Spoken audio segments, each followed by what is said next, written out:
हरे कृष्णा, राधे राधे। कल की कथा में हमने धर्मराज और ब्राह्मण के संवाद को सुना था, जिसमें यमराज जी तुलसी जी के महत्व और 3 प्रेतों के उद्धार की कथा बता रहे थे। शुरू करते हैं आज की कथा। ब्राह्मण यमराज से बोले, हे धर्मराज, ये वैशाख महत्तम तो मन को अधिक प्रसन्नता देने वाला है। कृपा करके मुझे वैशाख महत्तम का और वृत्तांत सुनाइए।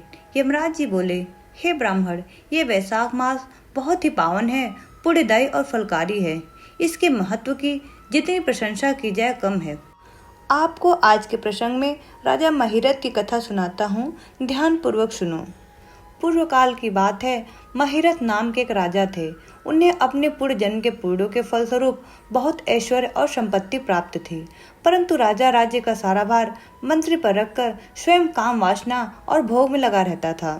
वे ना तो अपनी प्रजा को देखते थे और ना ही अपने राज्य को। न तो कोई धर्म का कार्य करता था, बस मन, वाणी और कर्म से पूरी तरह भोग विलास में लगा रहता था। उनकी पुरोहित का नाम कश्यप था। जब राजा को विषयों में रमते हुए बहुत दिन हो गए, तब उनकी पुरोहित ने अपने मन में विचार किया, जो पुरोहित अपने राजा को अधर्म करने से नहीं रोकता, वह भी उसके पाप का हिस्सेदार होता है। यदि समझाने पर भी राजा अपनी पुरोहित की बात नहीं सुनता, तो उस पुरोहित को किसी प्रकार का दोष नहीं लगता। इस दशा में राजा ही सारे दोषों का भागी होता है। यह सोचकर एक समय पुरोहित कश्यप ने राजा से धर्माकुल वचन कहे। कश्यप जी बोले, हे राजन, मैं तुम्हारा गुरु हूँ, इसलिए धर्म और अर्थ से युक्त मेरी बात सुनो।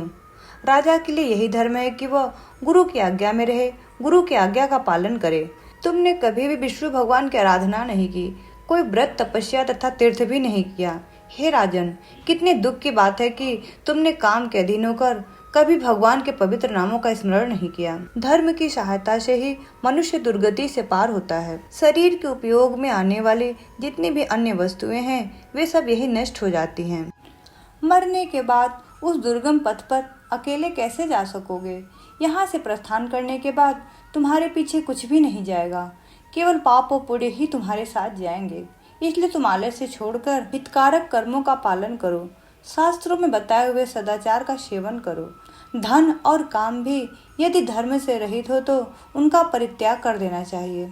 कल्याण की इच्छा रखने वाले मनुष्य को काम और क्रोध को वश में रखना चाहिए, क्योंकि ये दोनों मनुष्य का कल्याण नहीं होने देते। हे राजन, मैं तुम्हारे लिए सर्वोत्तम हित की बात करता हूँ, क्योंकि मैं तुम्हारा पुरोहित हूँ और तुम्हारे भले बुरे कर्मों का भागी हूँ। मुनियों ने ब्रह्म हत्या, सुरापान, चोरी, गुरु पत्नी गमन आदि महापातक बताए हैं। उनमें से मनुष्यों द्वारा मन, वाणी और शरीर से भी किए हुए जो पाप हैं, उन्हें वैशाख मास समाप्त कर देता है। जैसे सूर्य अंधकार का नाश करता है, उसी प्रकार वैशाख मास पाप रूपी महान अंधकार को सर्वथा नष्ट कर डालता है।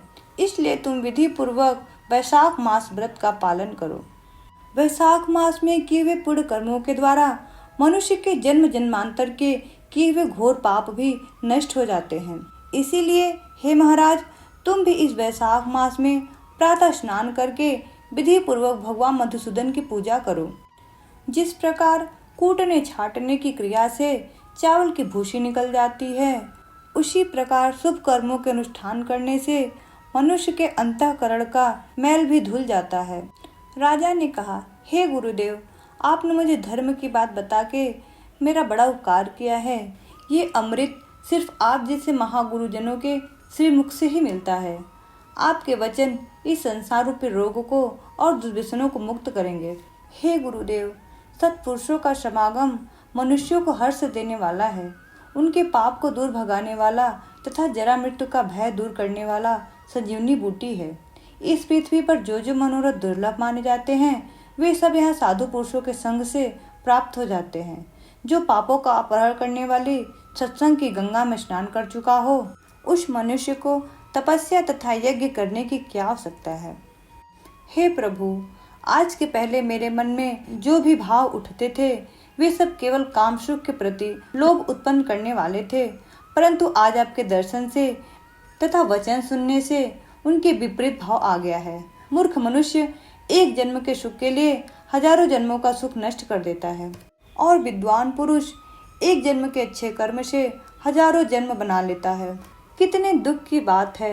मैंने अपने जन्म को सदा काम के सुख में ही फंसाया और इसी कारण मैं कभी कुछ भी आत्म कल्याण का कार्य नहीं कर सका। हे गुरुदेव, आपने अपनी वाणी से आज मुझे मेरी स्थिति का बोध करा दिया।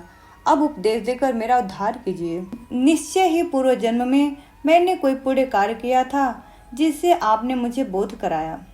आपके चरणों के धूल से आज मैं पवित्र हो गया। हे गुरुदेव, अब आप मुझे वैशाख माह की विधि बताइए। ये सुनकर गुरु कश्यप जी बोले, हे राजन, इस समय तुम्हारा मन धर्म में स्थित हुआ है, अतः तुम्हें वैशाख स्नान के उत्तम व्रत का पालन करवाऊंगा।